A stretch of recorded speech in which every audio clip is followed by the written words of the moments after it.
ఇప్పుడు ఇంతకీ అమ్మ కొడుతుందా నిన్ను, నాన్న కొడతారా చెప్పు?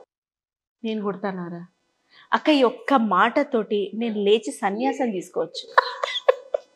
అసలు కొడితే వీడు ఇంత ఉంటాడక్క? ఉంటాడా? అదే కదా. సరే, ఎవరు తిడతారా? అమ్మ తిడతారా, నాన్న తిడతారా ఎక్కువ? అయితే అది కూడా అమ్మే.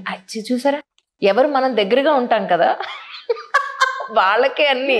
ఫ్యూచర్ మీద నాకు నమ్మకం వచ్చిందక్క. అచ్చా, వీడు చూసుకుంటాడు ఇట్లాంటివి, నేను ఎక్స్పెక్టేషన్స్ ఏవి లేవు. వీడు చూసుకుంటే చాలు, వీడు ఎవరిని చూసుకున్నా నాకు పర్వాలేదు. నేను మాత్రం నా బతుకు నా ఫ్యూచర్ నా క్లారిటీగా. మన కోసం ₹1 పక్కన పెట్టుకుందాం పాప. 1 కాదక్క, 10. సరే పెట్టుకుంటే మన పెద్ద అయిపోయినంత పనికొస్తుంది. అందుకని పక్కన ఇళ్ళు మీరున్న దగ్గర నేను తీసుకొని ఏదో మాట్లాడుకోవచ్చు, కానీ వీడి మీద నాకు హోప్స్ లేవు. ఇప్పుడు ఇంతకీ ఏమవుదాం అనుకుంటున్నావు నువ్వు పెద్ద అయ్యాక? అమ్మలాగా యాక్టర్ అవుతావా? అమ్మలాగా చక్కగా ఛానల్లో ఇంత మంచి పేరు తెచ్చుకుంటావా? లేదంటే యాక్టింగ్ లో తెచ్చుకుంటావా? సంగీతం నేర్చుకుందాం అనుకుంటున్నావా? ఏమనుకుంటున్నావు?